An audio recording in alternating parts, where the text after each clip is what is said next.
abantu nibaze twizera Imana intambara zizashira mu gihugu, abantu nibaze twizera Imana intambara zizashira mu isi, zizashira mu miryango, zizashira mu madini. Twe turasenga tukambaza Imana ikatunyuramo, twe turahamagara Imana ikaduha guhanura, turahamagara Imana ikaduhishurira uko tubwiriza. Haleluya. Muri kino gihe ndi kumva ndi kurwanya gukorera Imana no guhanura byuzuyemo ubugirwamana.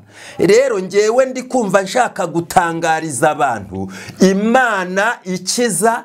Ndikari ngewe wafashe igiti kigufiya nkigira kirekire, ngo ni ngewe utuma igiti cyumye gitoha, ni nanjye utuma igiti gitoshye cyuma. Yenda niba banayafite ariko Imana ibarimo ntibarebe kwayo matitiri, ahubwo barebe ku Mana yabakoresha. Abantu bari kujya guhanjuza ngo imyuka ibakoresha ibitangaza, iyo ngiyi izashirana na ba nyirayo. Ariko umwuka uva mu ijuru umuntu Imana iha umuntu ni uw'ibihe byose. None ikimenyetso cy'uwo mwuka kibizi kizakoraho bakamanuka, noneho iyihamagaye uworoheje iramukomeza. Haleluya, haleluya. Bivuze ngo umuntu wese ushaka gukomera mu by'Imana namanuremare ibintu byivuga butumwa no guhanura tubyihorere. Ubuzi ko nshobora gukakara ariko Imana ikabincungiye ku ijambo rimwe izamvugisha izankoresha rikamara umukakaro wose. Ngo Uwiteka aduhana agira ngo atugarure. Haleluya. Ntabwo Uwiteka aduhana nk'abaduca, ntabwo Uwiteka duhana nk'uturetse.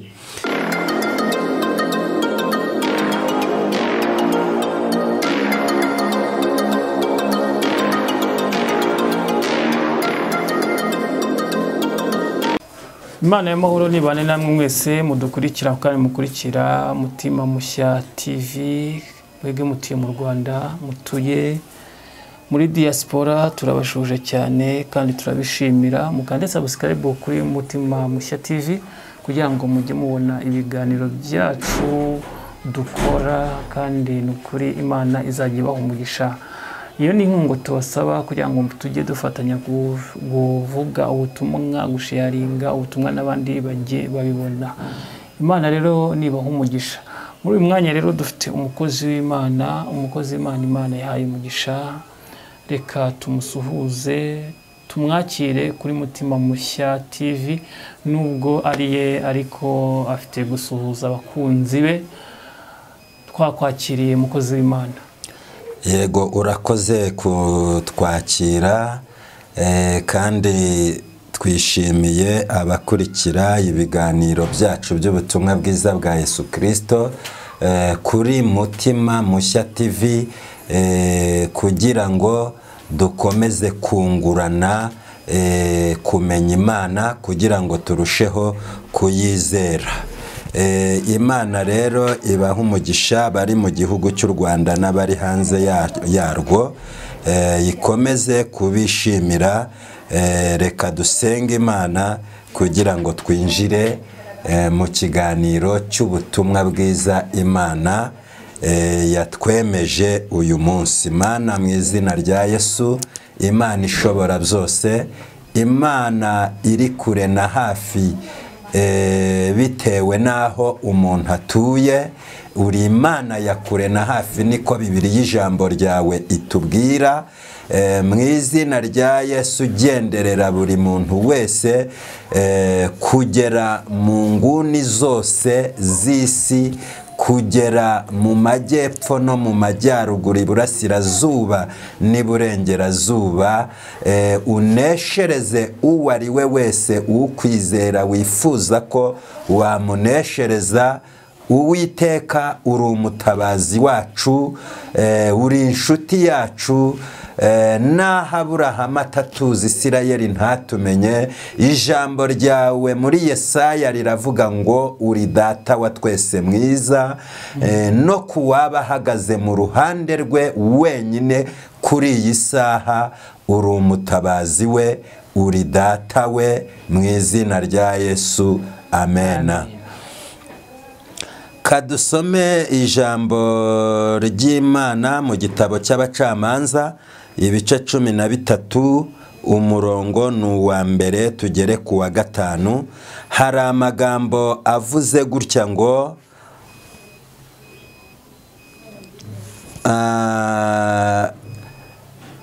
marayika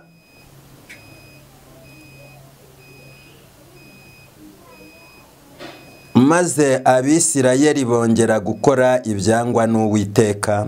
Uwiteka bahana mu maboko y'Abafilisitiya imyaka 40. Nuko hari umugabo w'Isora wo mu muryango w'Abadani witwaga Manowa. Umugore we yari ingumba itigeze kubyara. Marayika w'Uwiteka yiyereka uwo mugore, aramubwira ati, dore uri ingumba ntiwigeze kubyara, ariko uzasama inda ubyare umwana w'umuhungu. Kuko uzasama inda ukabyara umwana w'umuhungu, kandi ntihazagire umwogosha, kuko uwo mwana azaba umunaziri uhereye akiva mu nda ya nyina, kandi niwe uzatangira gukiza Abisirayeli amaboko y'Abafilisitiya. Imana itunezeze cyane, kandi Imana itugirire neza. Mwakira ijambo ry'Imana. Amen. Inshuti bavandimwe mukurikiye ijambo ry'Imana kuri YouTube channel Mutima Mushya TV, ngewe ndi umukozi w'Imana Nzabahimana Ernest, ndi umuhanuzi w'Imana.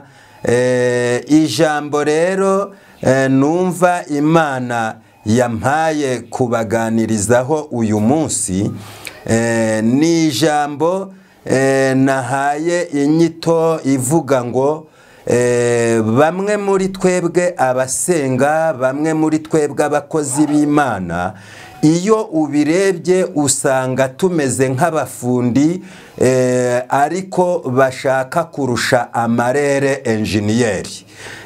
Ariko nta mufundi usumba enjiniyeri. Umufundi wese agendera ku mabwiriza y'umukoresha we ya enjiniyeri, kuko enjiniyeri aba ari umuntu uba warakoze devi n'inyigo ya buri kintu cyose ku nyubako. Amazi aba yaza, aba yarayabaze, amakonkasi aba yarayabaze, amabuye aba yarayabaze, imicanga aba yarayibaze, amasima, abayede, abafundi, amabati, kurangiza inyubako yose n'ibindi ntavuze, n'amakamyo azajya amena itaka. Ibyo byose, imibare yose enjiniyeri aba yifite. Bivuze ngo rero rimwe na rimwe hari igihe hariho abafundi bakora nk'abashaka kwirukanishanya, cyane cyane iyo ari abantu baba bakunze ibyo bazakura mu kazi ariko badafite gukunda akazi. Rero ariko umufundi iyo akunze akazi kurusha ibyo azagakuramo, agakora neza kandi yubaha amabwiriza y'umukoresha we. Imana idufashe cyane. ni ukuvuga ngo dusomye ijambo ry'Imana. Ijambo ry'Imana dusomye ni umugore, Bibiliya iradutangariza umugore wari ingumba. Yari amaze igihe kinini atabyara, ariko akaba ni Umwisirayeli. Noneho Abisirayeli ngo bari bamaze igihe kinini, imyaka isaga 40, bari mu maboko y'Abafilisitiya babakoresha uburetwa. Imana idutabare cyane. Ngo Abisirayeli bari baragomeye Uwiteka. Bamaze kugomera Uwiteka, Uwiteka bahana mu maboko y'Abafilisitiya imyaka 40. Murumva yuko iyo myaka 40 ni myinshi cyane. Ariko nubwo Uwiteka aduhana agira ngo atugarure. Haleluya. Ntabwo Uwiteka duhana nk'abaduca, ntabwo Uwiteka duhana nk'uturetse, ntabwo Uwiteka duhana nk'uduca cyangwa nk'ababandi baduca. Uwiteka duhana ataturetse, azi ibyo azakora hanyuma Imana ishimwe cyane. Nubwo rero iyo myaka yari ishize, Imana yari iri kwiga proje y'ukuntu izabarengera, yari iri kwiga proje y'ukuntu izabafasha. Muri iyo myaka 40 Uwiteka aragenda ajya ku mugore w'ingumba, ntiyagiye no ku mugore usanzwe abyara ufite abana yenda ngo ajye kurobanya mu bana afite aba ari bo azakoresha. Ahubwo Uwiteka yaragiye asanga umugore w'ingumba aramubwira ati rero uri ingumba ntabwo ubyara, ariko ubu ngubu uhereye ubu uzabyara. Noneho rero umwana uzabyara niwe uzatangira gukiza Abisirayeli amaboko y'Abafilisitiya. Munyumvire iyo proje. Haleluya, haleluya, amen. Bivuze ngo nubwo Imana ifashe ndi kumva ngewe muri kino gihe ndi kurwanya imyizerere y'ubugirwamana. Muri kino gihe ndi kumva ndi kurwanya ivugabutumwa ryuzuye mu bugirwamana. Muri kino gihe ndi kumva ndi kurwanya gukorera Imana no guhanura byuzuyemo ubugirwamana. Rero ngewe ndi kumva nshaka gutangariza abantu Imana ikiza aho gutangaza abantu bikiza. Kuko aho nahereye nsoma Bibiliya sindigera mbona umuntu n'umwe ukora kubwe, ahubwo iyo nsomye Bibiliya mbona abantu bakora kubw'Uwiteka. Murifuza gukora kubw'Uwiteka nshuti z'Imana? Ushatse kuvuga ngo ba bantu bahamagara abantu ngo muze tubakoze ikiganza gishyushye ko baba bayobye? Reka nkwereke, ngewe nasenze Imana yenda mvuze udahari wavuga abantu bashobora kuvuga ko mbeshye. Ngewe nitwa Nzabahimana Ernest, uranzi, turasengana, ndi n'umuhanuzi. So byemera? Ndabyemera. Ngewe nasenze Imana irambwira ngo nta muhanuzi ujya gushaka abantu nibo bashaka umuhanuzi. None reka kuri aya masaha dutangariza yuko aho kugira ngo abantu bababwire ngo nimuze dukora ibi, kuko ibitangaza ntawo bigendana mu mufuka, ntawe, ahubwo bajye bababwira ngo nimuze twinginga Imana turebe ko hari icyo yakora. Imana ishimwe. Komeza mukozi w'Imana. Imana ishimwe. Kwambaza Imana, Bibiliya nayo ibyita kwambaza. Kwambaza, twebwe turambaza.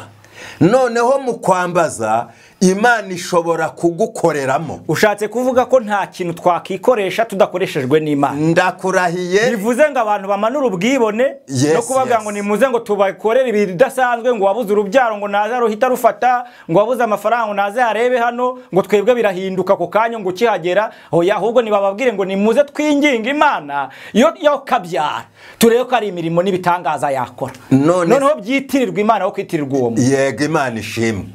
Aho hantu ni sawa. Urabona iyo usomye Bibiliya ubona ko hari igihe abantu banyuramo cyo gucishwa bugufi n'Imana. Imana ikemera ko abantu banyura mu nzira z'inzitane zitandukanye.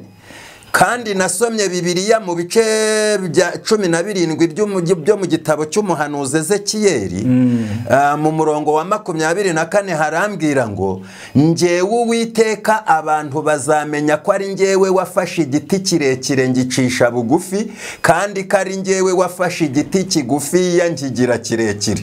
Ngo ni ngewe utuma igiti cyumye gitoha, ni nanjye utuma igiti gitoshye cyuma. Uhamagaye umuntu ngo naze ugira ibyo umukorera, cyangwa ngo naze Imana imuha ibyo yifuza, ugasanga ari igihe cye cyo gucishwa bugufi, byagenda gute? Hari isengesho wasengera uwo muntu mu gihe cye cyo gucishwa bugufi, wowe ukamushyira hejuru kandi ari mu gihe cyo gucishwa bugufi? Imana igatangaza ukuri kwayo kukakunanira, ariko yavuze ukuri kwayo. Imana idufashe. Ushatse kuvuga ngo abantu ni duce bugufi, noneho twubaha Imana, icyakora tubane nayo turi maso.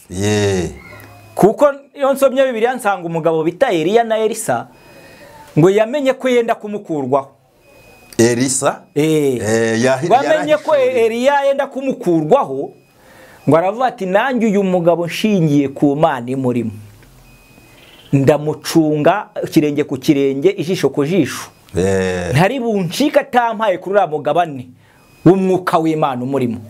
None abantu uyu munsi reka dutangariza abantu kuri Mutima Mushya TV yuko abantu bari kujya guhanjuza ngo imyuka ibakoresha ibitangaza, iyo ngiyi izashirana na ba nyirayo, ariko umwuka uva mu ijuru umuntu Imana iha umuntu ni uw'ibihe byose. None ikimenyetso cy'uwo mwuka reka tukibwira abantu nkuko babivuga ngo ntabwo ajya gushaka abantu ubwo bazamushaka. Ni ukuvuga ngo ikimenyetso cy'uwo mwuka kuko Imana imuri maringari iziyamamaza, Imana ishimwe, ntabwo bazagenda avuga ngo ngiye nkora ibitangaza, ahubwo Imana imurimo iziyamamaza, baze bakura imbuto nziza kuri we, n'abamureba bazimuboneho, n'abamugendereho bashira inyota. Biraze kuvuga ngo reka twegere Imana nayo izatwegera, nicyo washatse twegera Imana nayo izatwegera. Kandi rega Imana ikorera igitangaza ku gihe cyane. Iyo igihe kigeze ngo ikore, Imana iraranganya amaso mu bantu ikareba umuntu izakoresha icyo gitangaza. Nk'uko iraranganyije mu bantu isanga ikwiriye kwinjiza urubuto mu nda y'umugore wa Manowa, noneho uwo mugore wa Manowa akazabyara umwana witwa Samusoni. Noneho Imana akaba ari we izatangira gukirisha Abisirayeli imukoresheje imirimo n'ibitangaza. Hari amahirwe ava ku Mana rero, nabwo twizera Imana kuko uyu mwana ni umunyamahirwe kubw'Uwiteka, ntabwo azaba akora kubwe. Ni nayo mpamvu rero hariho gukiranuka guturuka mu kwizera Yesu Kristo, we mutsinzi, we wanesheje. Imana ishimwe cyane. Muri iyi minsi njyewe mpanganye n'ibigirwamana. Ibigirwamana ni iby'ubusa, Imana rurema niyo Mana. Haleluya, haleluya. Imana imbwiye ngo kora iki nagikora, Imana imbwiye ngo hanura gutya naguhanura. Wafashwa utafashwa, ariko namenye ko ari igihe cyo kuvuga ayo magambo, kuko iyo Imana igeze ngo uvuga ayo magambo, ejo iherekeresha ijambo wavuze ibimenyetso bigendana n'ibyavuye mu kanwa k'umukozi wayo. Imana idufashe cyane. Ariko ibindi by'ubwibone, kwirata, kwiyemera, ubwibone nibwo bwahanantuye Satani mu ijuru. Ushatse kuvuga ngo abantu bareka amatitire akomeye biyita, ahubwo bareke Imana ariyo imenyekana. Yenda niba banayafite ariko Imana ikabi ibarimo, ntibarebe kwayo matitiri, ahubwo barebe ku Mana yabakoresha, barebe ku Mana yabafasha. Kuko ibyo ari byo byose umuntu uwo ari we wese ni umuntu keretse kuba ukuboko kw'Imana kukujeho. Haleluya. Cyangwa gusenga ukambaza Imana, ukuboko kw'Imana kukakuzaho. Ukigezaho hari ikintu nyibukije. Nubwo abo bantu bose bagomba kuba muri ubwo buzima, ariko nabwo bugira umusinge cyangwa fondasiyo.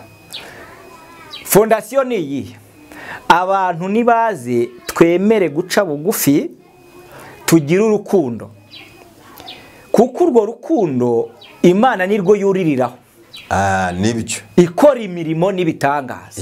Iyo uciye bugufi, Imana ibona ko ikwiye kugukoresha. Guca bugufi, nicyo gituma iyo Imana igiye guhamagara umuntu ukomeye iramworoshya, iramumanura.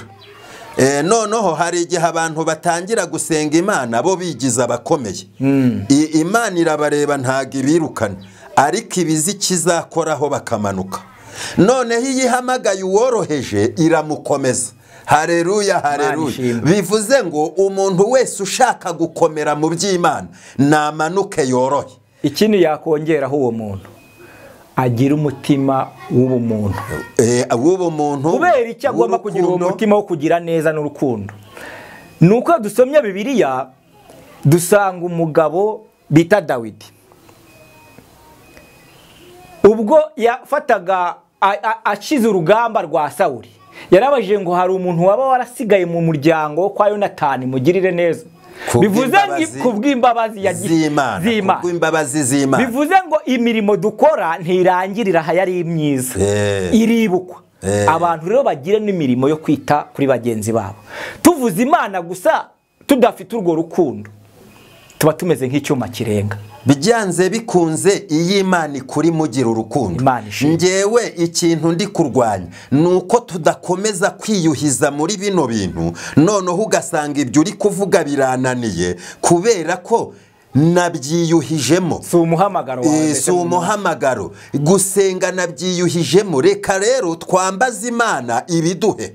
Reka dusenge Imana ibiduhe, kuko Eliya byanze bikunze nimba Yesu ndimo, nimba Imana ndimo, urukundo ruraza ndarugira. Byanze bikunze kuko Imana ni urukundo nyine.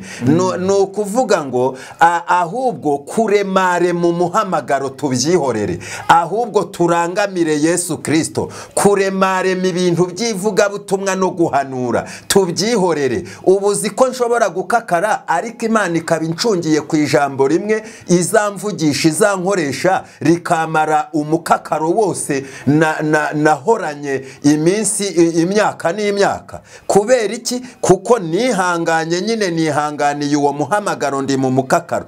Wibuke yuko Yozefu ajya gutabarwa n'inzozi yatabariweho.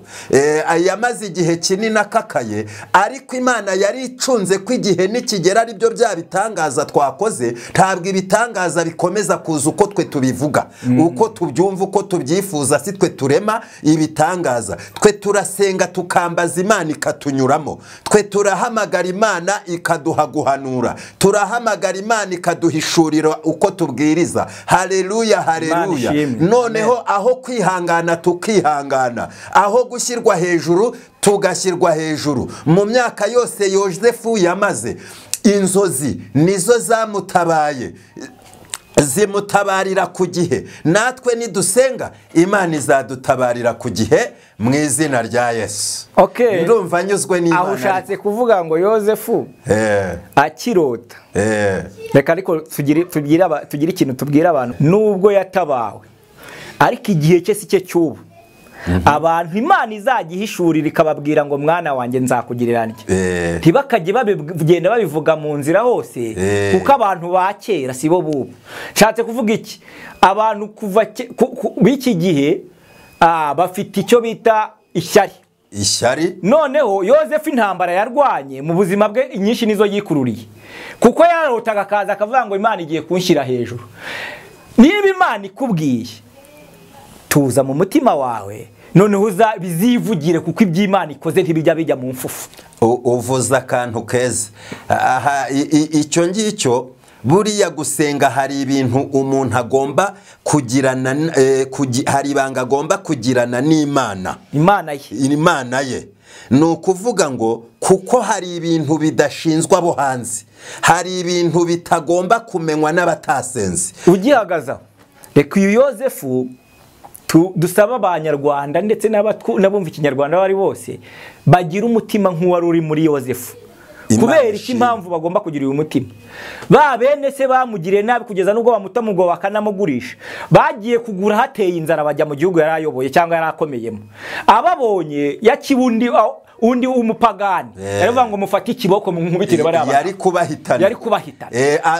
Asa nkagaruka kuri cya kindi cyo kwishakira icyubahiro no kubereka ko hari aho yageze, kubereka ko hari aho yageze mu mbaraga ze, mu bwenge bwe. Ariko ibuka bapfukama imbere ye, ise amaze gupfa, bo baravuze bati, barihimbiye baravuga bati, rero tugende tubwire mwene wacu ko data yari yaratubwiye yuko tuzagenda tukamusaba imbabazi. Bari batekereje ko ubwo ise amaze gupfa atazongera kubafasha, ko yenda yabafashaga kubera isareba, kubera isahari.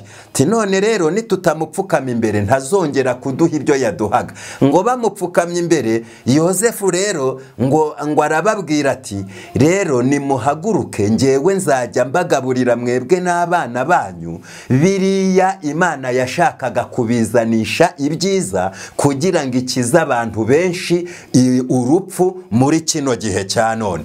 Bivuze ngo bo bumvaga bafite ubwoba, ariko basanga Yozefu ni umuntu ukoreshwa n'Imana, si umuntu wikoresha. Niyo mpamvu nanjye ndi guhamya ngo abantu nibaze tuba bakoreshwa n'Imana, kuko kino gihugu cishwe n'abantu bikoresha, iri vugabutumwa ryishwe n'abantu bameze nk'abikoresha, guhanura umuhamagaro warapfuye. Urabona amatorero harimo imidurumbanyo, ibyo byose byaturutse ko abantu twabaye abarega udutuza nk'aho ari twe twikoresha. Erega nshuti yanjye, umuntu ashobora no kukunyaga ikintu, ariko kuko wizeye Imana ukumva ukizera ko hari izindi mbaraga, za mbaraga zakiguhaye zibasha kuguha n'ibirenze ibyo bakunyaze, wowe ugatanga amahoro ariko ugasigarana ya Mana. Abantu bazi neza ko bakorana n'Imana, yego, be kwihanganira ubwabo cyangwa kwirwanirira ubwabo, yes, bategereza Imana nk'uko Yosefu n'ubundi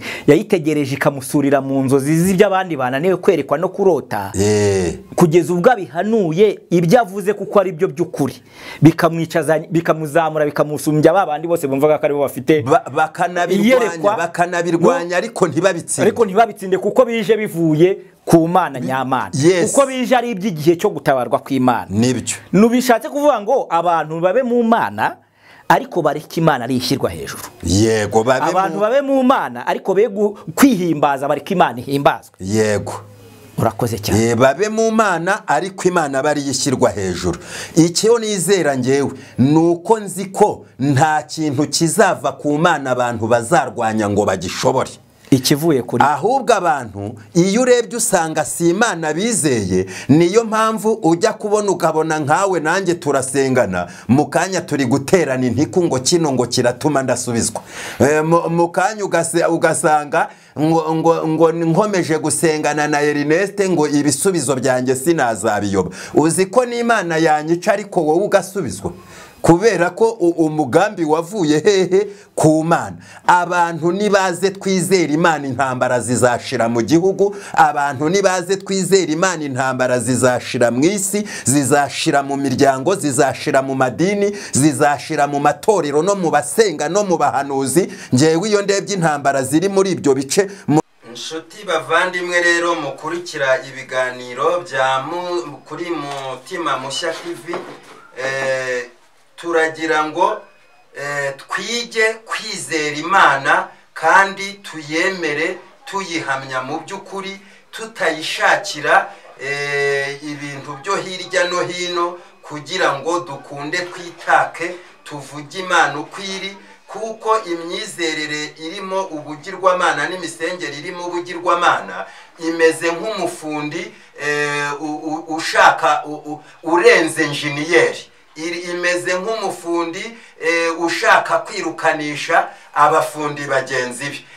Ariko Imana ni umwenjiniyeri w'inyubako zayo, yazikoreye amaporoje. Imana yarayize, yarayirangije, igisigaye ni ukugenda yerekana uko imishinga yayo imeze, yereka enjiniyeri uri kuri tere, yereka enjiniyeri nawe yereka umufundi uri kuri tere, ariko nta mufundi usumba enjiniyeri. Njewe ndi umufundi, nigeze kubwira bosi ngo imbaho zose narindi gukoresha ngo ziragoramye.